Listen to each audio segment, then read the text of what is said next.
ওনার অবস্থা স্থিতিশীল আছে এটা বলতে পারে।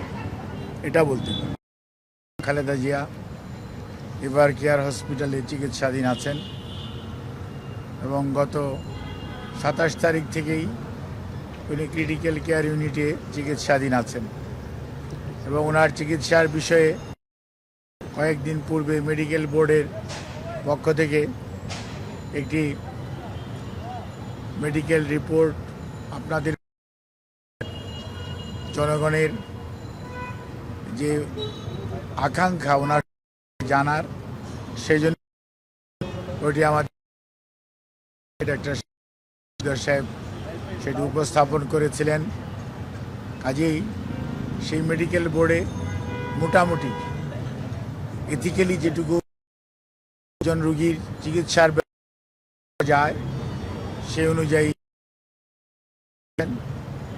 এবং আজকেও আপনাদের মাধ্যমে দেশবাসীকে অবহিত করতে চাই এবং দেশের মানুষের কাছে মহান রাব্বুল আলামিনের কাছে আহ্বান জানাতে চাই যাতে দেশনেত্রী বেগম খালেদা জিয়া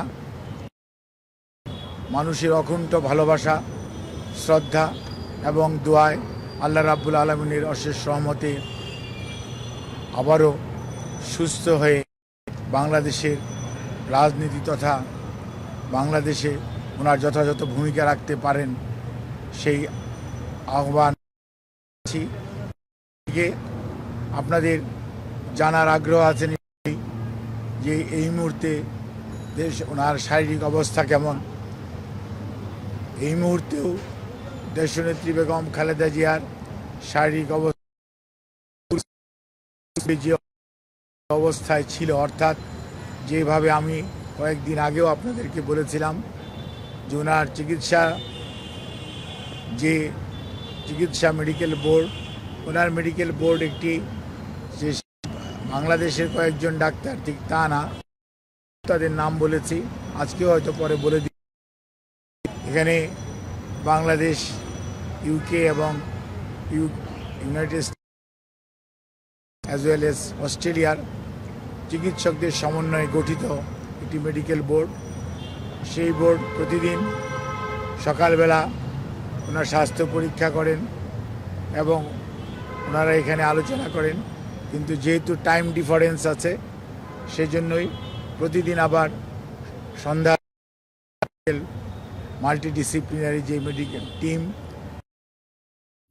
এবং পরিপ্রেক্ষিত হচ্ছে এবং উনি এখন পর্যন্ত চিকিৎসকদের পরামর্শ মোতাবেক যে চিকিৎসা ওনাকে দেওয়া হচ্ছে সেই চিকিৎসা উনি ঠিকমতো গ্রহণ করতে পারছেন এবং ওনার শারীরিক অবস্থা গত কয়েকদিন পূর্বেও যে অবস্থায় ছিল আলহামদুলিল্লাহ উনি সেটি মেনটেন করার জন্যই চিকিৎসা ওনার সাথে সম্পৃক্ত আমরা যারা এই হসপিটালের চিকিৎসকরা অত্যন্ত আশাবাদী যে ইনশাআল্লাহ দেশনেত্রী বেগম খালেদা জিয়া ধীরে ধীরে সুস্থ হয়ে যাবেন।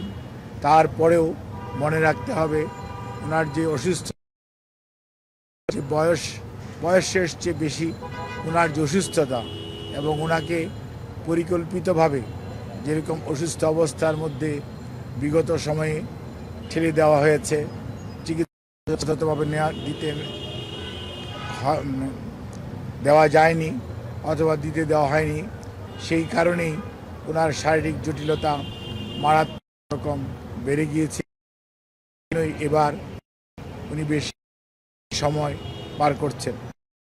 এই বিষয়ে আমি শুধু আপনাদের এইটুকু অবহিত করতে চাই, দলের ভারপ্রাপ্ত চেয়ারম্যান জনাব তারেক রহমান, ওনার সহধর্মিণী ডক্টর জুবাইদা রহমান সবসময়ই ওনার চিকিৎসার ব্যাপারে সার্বক্ষণিকভাবে তদারকি করছেন এবং ওনার পরিবারের সদস্যদের মধ্যে মরহুম আরাফাত রহমান কোকোর সহোদর সৈয়দা শামিলা রহমান, ওনার শাইম ইস্কান্দার সহ ওনার বড় বোন, ওনারা সবাই পরিবারের সদস্যরা সার্বক্ষণিকভাবে চিকিৎসার ব্যাপারে খোঁজ নিচ্ছেন এবং ওনার পাশে তো আর থাকা যাচ্ছে না, যেহেতু উনি ক্রিটিক্যাল কেয়ার ইউনিটে আছে, কাজে ওনারা হসপিটালে অথবা হসপিটালের বাইরে অবস্থান করে ওনার চিকিৎসার ব্যাপারে সব খোঁজ নিচ্ছেন। আর দলের সচিব সহ স্থায়ী কমিটির সকল সদস্যরা, জাতীয়তাবাদী দলের অগণিত নেতাকর্মী সহ দেশের সকল রাজনৈতিক দল, সর্বোপরি প্রধান উপদেষ্টা সহ অন্তর্বর্তীকালীন সরকারের উপদেষ্টা মণ্ডলী এবং সেই সাথে এই সরকারের বিভিন্ন পর্যায়ের সহযোগিতা আমরা অত্যন্ত শ্রদ্ধার সঙ্গে কৃতজ্ঞতার সঙ্গে স্মরণ করি এবং তারা সার্বক্ষণিকভাবে আমাদের সহযোগিতা দিয়ে যাচ্ছেন। এবং সর্বোপরি এই কর্মরত চিকিৎসক, নার্স এবং কর্মকর্তারা তাদের সহযোগিতা অব্যাহত রেখেছেন। অন্যদিকে আমি আপনাদের মাধ্যমে আহ্বান জানাতে চাই, এই হাসপাতালে আরও অনেক রোগী চিকিৎসাধীন আছেন। সেই সমস্ত রোগীদের চিকিৎসা যাতে কোনো ব্যাঘাত না ঘটে সেজন্য আইনশৃঙ্খলা রক্ষাকারী বাহিনী সহযোগিতা করছেন। কিন্তু আমি আপনাদের মাধ্যমে সকলকে অনুরোধ করতে চাই, আপনারা এই হসপিটাল সবার জন্য উন্মুক্ত, এই হসপিটালের সেবা গ্রহণ করার সুযোগ সবারই আছে। কাজে আপনারা পূর্বে যারা সেবা গ্রহণ করবেন এবং কোনো অবস্থাতেই দেশনেত্রী বেগম খালেদা জিয়ার চিকিৎসার জন্য আপনাদের চিকিৎসার কোনো ব্যাঘাত ঘটবে না এবং আমাদের কোনো নেতাকর্মী কোনো ধরনের বিঘ্ন সৃষ্টি করবে না। এটা আমরা বিশ্বাস করি, এটা আমরা আশা রাখি, এটা আমরা আমাদের সবার কাছে আহ্বান জানাই আপনাদের মাধ্যমে। আপনাদের সবাইকে অনেক ধন্যবাদ।